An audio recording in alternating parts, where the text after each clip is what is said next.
Hay lugares en el mundo que parecen existir fuera del tiempo. Cuevas y minas olvidadas, talladas en la roca por mano, que ya no existen. Donde la oscuridad no solo oculta, sino que observa. Bienvenidos a una nueva entrega de terror, donde lo inexplicable acecha en cada sombra. Hoy les traigo 3 historias de personas que entraron en estos lugares, en diferentes épocas, buscando respuestas, aventuras o simplemente un refugio. Pero lo que encontraron fue algo que los cambió para siempre. Estas no son historias de sangre ni de monstruos. Son confesiones de quienes sintieron que algo o alguien los llamó desde las entrañas de la tierra. Prepárense, porque lo que van a escuchar no tiene explicación fácil. Apaga las luces, ponte los audífonos y déjate envolver por lo desconocido, pero mantente alerta. Los ruidos extraños podrían no venir solo de estos relatos. Aquí, tus preocupaciones cotidianas se quedan fuera. Tu único temor será convertirte en el próximo protagonista de una de estas historias. Historia 1. El eco que sabía mi nombre. Siempre fui de los que buscan aventuras. Crecí en un pueblo pequeño en Chihuahua, donde los cerros eran mi patio trasero. A los 17 años, en 1998, no había nada que me gustara más que trepar rocas, meterme en grietas y soñar con encontrar algo extraordinario. Tal vez un tesoro, un fósil, o al menos una buena historia para contar. Mis amigos, Carlos y Miguel, eran igual de inquietos. Ese verano, encontramos una cueva cerca de un arroyo seco, medio escondida por piedras y maleza. La entrada era angosta, como una boca que no quería abrirse del todo. Nos mirábamos riendo, con esa mezcla de valentía y estupidez que solo tienen los adolescentes. Vamos a entrar, dije. No sabíamos que la cueva ya nos había elegido. Llevábamos linternas baratas, de las que vendían en la tiendita del pueblo, una cuerda vieja y una botella de agua. El plan era simple: explorar un rato, tomar fotos con una cámara desechable y salir antes de que oscureciera. La entrada era tan estrecha que tuvimos que pasar de lado, raspándonos los brazos contra la roca fría. Adentro, el aire cambió. Era denso, como si estuviéramos respirando algo más que oxígeno. Olía a tierra mojada, pero también a algo metálico, como óxido. Las paredes eran lisas, casi pulidas, y brillaban bajo el haz de las linternas. El suelo crujía bajo nuestras botas, como si pisáramos cáscaras secas. «Esto es raro», dijo Miguel, pero seguimos, porque retroceder habría sido admitir miedo. El túnel bajaba en una espiral suave, como si alguien lo hubiera tallado con cuidado. Caminamos unos minutos, hablando fuerte para espantar el silencio. Las linternas proyectaban nuestras sombras en las paredes, alargadas y torcidas, como si no nos pertenecieran del todo. Entonces lo escuchamos, un grito. Mi nombre, Javier, claro, como si alguien estuviera justo detrás de mí. Me detuve en seco, con el corazón golpeándome el pecho. Carlos y Miguel también lo oyeron. Sus caras, pálidas bajo la luz de las linternas, lo decían todo. «¿Quién fue?», preguntó Carlos, mirando alrededor. Pero no había nadie. Solo nosotros, el túnel y ese eco que no debería existir. Pensamos que era una broma de la cueva, un truco del sonido rebotando en las paredes. «Sigamos», dije, aunque mi voz temblaba un poco. Avanzamos, más despacio ahora, con las linternas barriendo cada rincón. El túnel se hacía más estrecho, el techo más bajo. Las linternas empezaban a parpadear, como si la oscuridad las estuviera apagando. Entonces, otro grito. «¡Javier!», más fuerte, más cerca, pero venía de más adentro, de algún lugar que no podíamos ver. No era la voz de mis amigos. No era mi voz. Era algo más, algo que sabía quién era yo. Miguel quiso volver, pero Carlos y yo insistimos. Queríamos entender. Queríamos enfrentar lo que fuera. Después de unos minutos, el túnel se abrió en una cámara grande, como una catedral subterránea. Estalactitas colgaban del techo, brillando como dientes húmedos. El suelo estaba cubierto de polvo fino que se levantaba con cada paso. En el centro de la cámara había una pila de piedras, apiladas con cuidado como un altar. No parecía natural. Alguien o algo las había puesto ahí. Rodeamos la pila, buscando pistas, cuando vimos las paredes. Estaban cubiertas de tallas, hechas con algo afilado, como un cuchillo o una roca. Nombres, fechas. Algunos eran ilegibles, borrosos por el tiempo. Otros eran más claros, de los años 1800, 1900. Pero entonces lo vi. Mi nombre, Javier Torres, tallado en la roca, junto a una fecha, 15 de agosto de 1998. Era ese día, ese maldito día. No podía respirar. Mis amigos también lo vieron. Carlos señaló otro nombre, el suyo, Carlos Ramírez, con la misma fecha. Miguel no encontró el suyo, pero eso no lo tranquilizó. Esto no es real, dijo, pero su voz sonaba hueca. Las linternas parpadeaban más rápido ahora, y el aire se sentía más pesado, como si la cueva nos estuviera apretando. Entonces, el grito volvió. ¡Javier! Pero esta vez no venía de la cueva, venía de mí. No sé cómo explicarlo. Sentí mi garganta vibrar, mi voz salir, pero no era yo quien gritaba. Era como si otra versión de mí, atrapada en esa cámara, estuviera pidiendo ayuda. Mis amigos me miraron, aterrados. No fuiste tú, ¿verdad?, dijo Miguel. No respondí. No podía. Corrimos. Tropezábamos con las rocas. Las linternas se apagaban y encendían. El túnel parecía más largo, como si la cueva hubiera crecido mientras estábamos dentro. Las paredes se cerraban a nuestro alrededor, rozándonos los hombros. Sentía que la roca estaba viva, que nos observaba.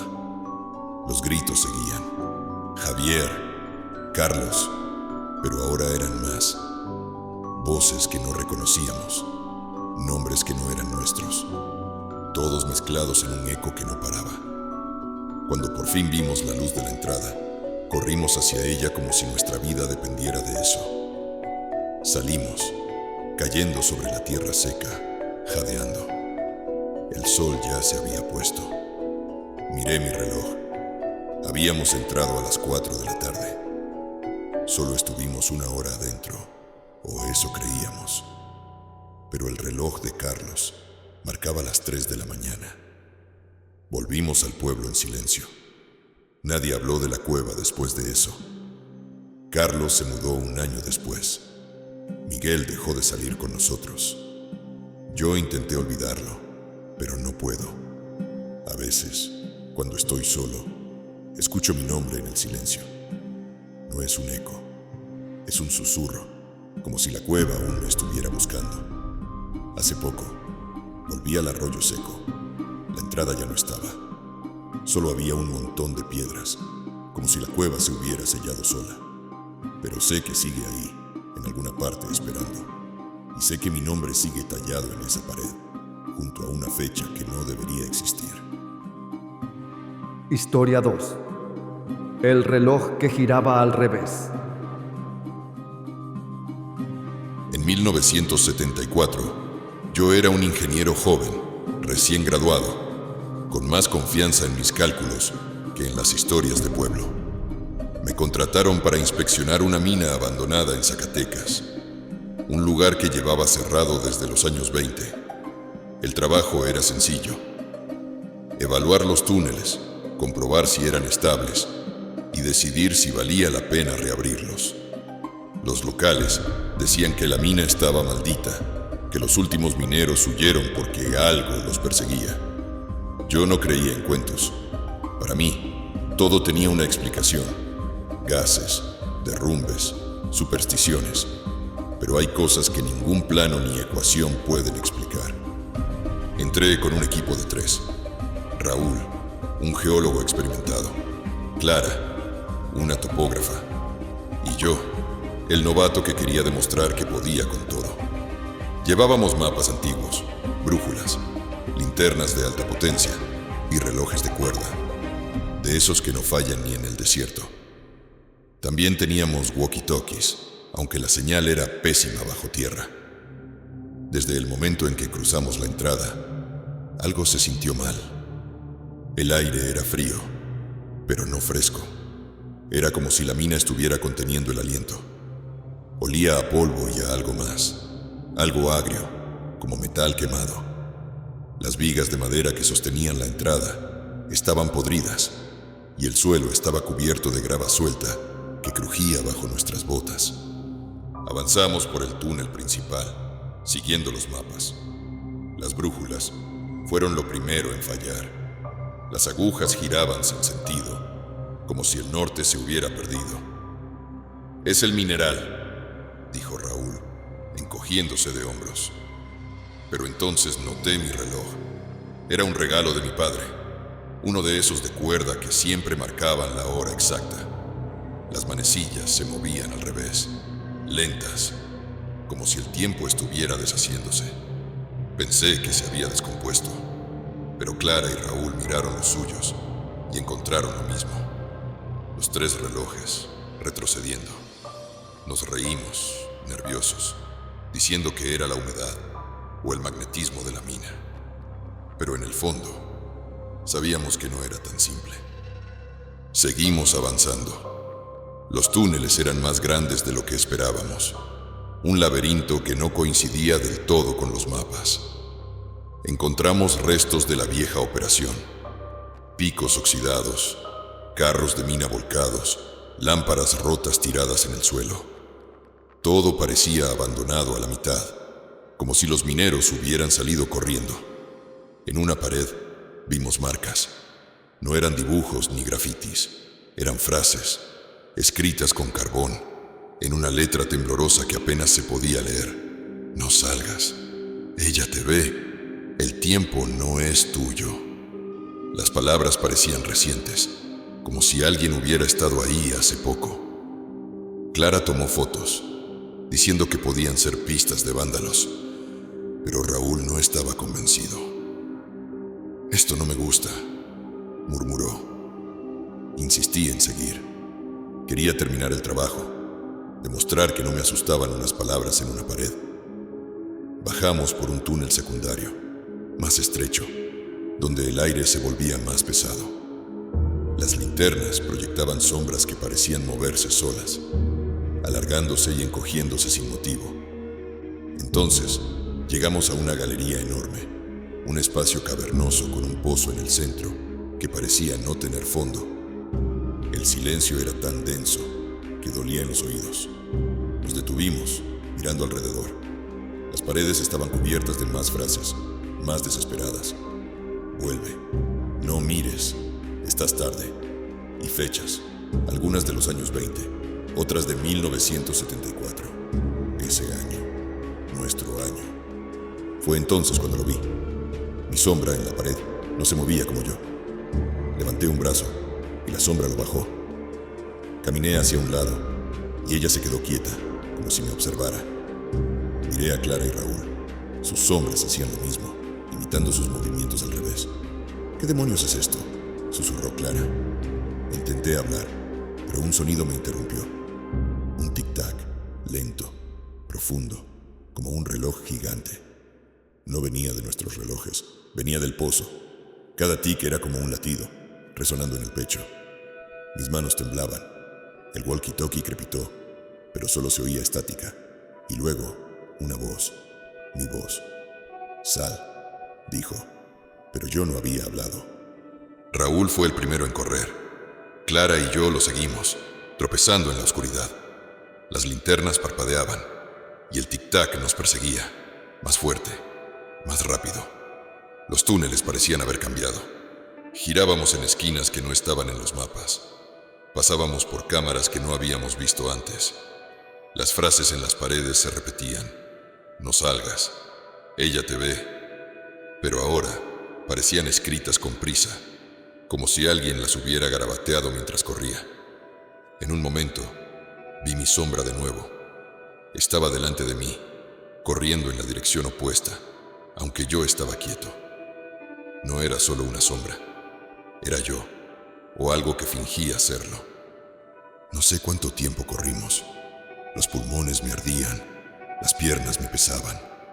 Cuando por fin vimos la luz de la entrada, nos lanzamos hacia ella, cayendo sobre la tierra seca. El cielo estaba oscuro, lleno de estrellas. El guardia de la entrada nos miró como si viera fantasmas. ¿Dónde estaban?, dijo. Según él, llevábamos 5 días adentro. Nosotros jurábamos que habían sido 3 horas. Nuestros relojes marcaban fechas de meses atrás, como si hubiéramos viajado al pasado. Los mapas que llevábamos estaban en blanco, solo papel amarillento sin líneas ni marcas. Nunca volví a esa mina. Dejé el trabajo, me mudé a otra ciudad, pero no puedo escapar de lo que vi. Mi sombra no es la misma. A veces, cuando paso por un espejo, la veo moverse un segundo después de mí, como si no quisiera seguirme.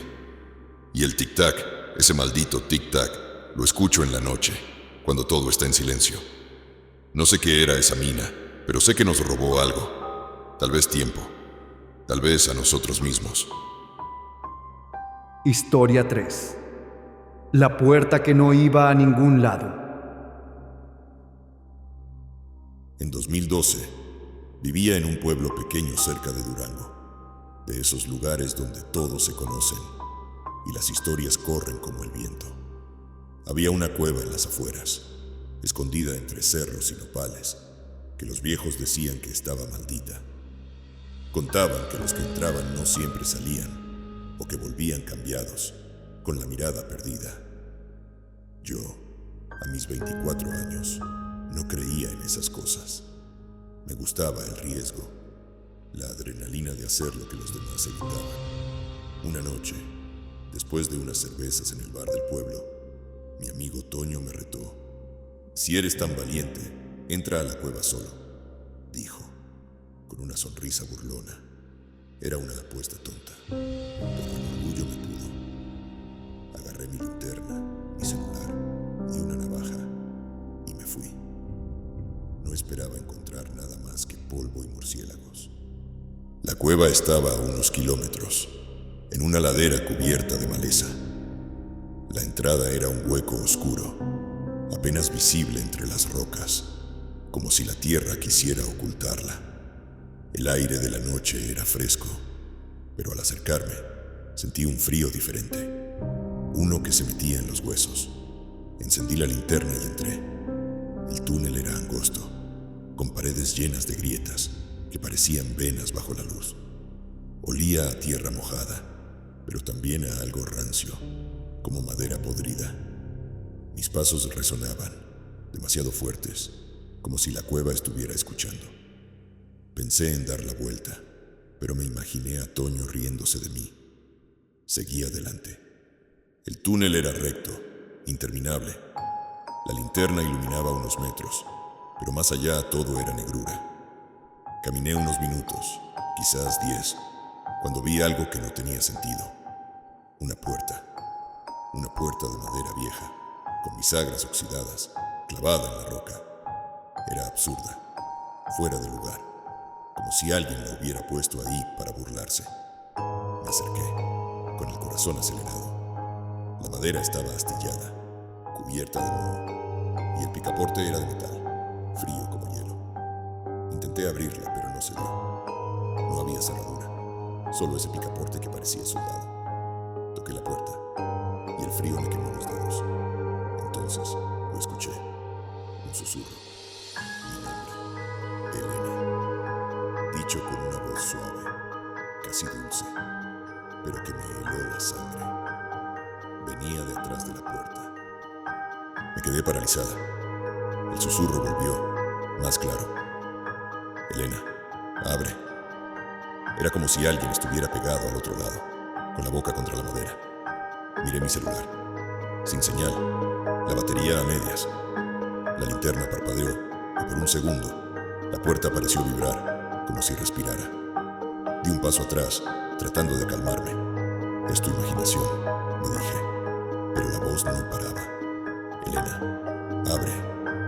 No era una orden, era una súplica, y eso lo hacía peor. Corrí hacia atrás, buscando la entrada, pero el túnel ya no era el mismo. Las paredes se veían más estrechas, el suelo más desigual, como si la cueva se hubiera torcido mientras estaba distraída. Seguí corriendo, con la linterna temblando en mi mano. El aire se volvía más denso, más difícil de respirar. Entonces, otra puerta. La misma puerta, idéntica, delante de mí. Mismo picaporte, mismo moho. Me detuve jadeando. No puede ser, murmuré. La voz volvió. Elena, abre. Pero ahora venía de todas partes, rebotando en las paredes. Intenté ignorarla. Giré a la izquierda. Corrí por otro túnel. Pero ahí estaba de nuevo. Otra puerta. Y luego otra. Siempre la misma, bloqueando mi camino. Cada vez que pasaba una, el susurro se hacía más fuerte, más desesperado. Elena, abre. Elena, abre. Mi nombre se repetía, como un eco que no necesitaba mi voz. El celular se apagó. La linterna apenas alumbraba. Un hilo de luz que no llegaba lejos. Estaba atrapada, corriendo en círculos, con esas puertas apareciendo como pesadillas. En un momento, me detuve frente a una. No sé por qué, pero sentí que tenía que tocarla. Puse la mano en la madera y por un segundo vi algo. No era una visión clara, era una sensación. Yo, al otro lado, golpeando la puerta, gritando mi propio nombre, como si otra Elena estuviera atrapada, pidiéndome que la dejara salir. Aparté la mano, temblando.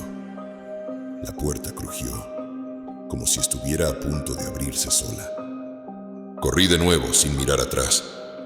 No sé cómo encontré la salida. Solo recuerdo un destello de luz, el aire fresco de la noche, y yo cayendo de rodillas sobre la tierra. El amanecer pintaba el cielo de naranja. Me dolía el cuerpo, como si hubiera corrido por días. Miré mi celular. Estaba muerto. La pantalla negra. La linterna estaba rota. El cristal hecho añicos. Cuando volví al pueblo, Toño y los demás estaban preocupados. Dijeron que estuve desaparecida 2 días. Para mí, habían sido unas horas. Nadie me creyó cuando conté lo de las puertas. Pensaron que me había perdido, que el miedo me hizo alucinar. Pero yo sé lo que vi. Me mudé poco después. No podía quedarme en un lugar tan cerca de esa cueva.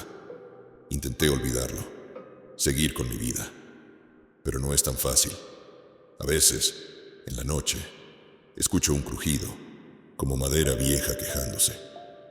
O un susurro, apenas audible, diciendo mi nombre. Miro las puertas de mi casa y siento un escalofrío, como si alguna pudiera ser esa puerta. Hace un año, volví al pueblo por una boda. Pasé por el camino que lleva a la cueva. No me acerqué, pero desde lejos vi el hueco en la ladera. Y juro que, por un segundo, vi una sombra moverse dentro. Una sombra que se parecía a mí. Estas historias no tienen un final claro, ¿verdad? Tal vez sea porque las cuevas y minas olvidadas no son solo lugares. Son espejos de lo que llevamos dentro, de lo que no queremos enfrentar. Javier, el ingeniero, Elena.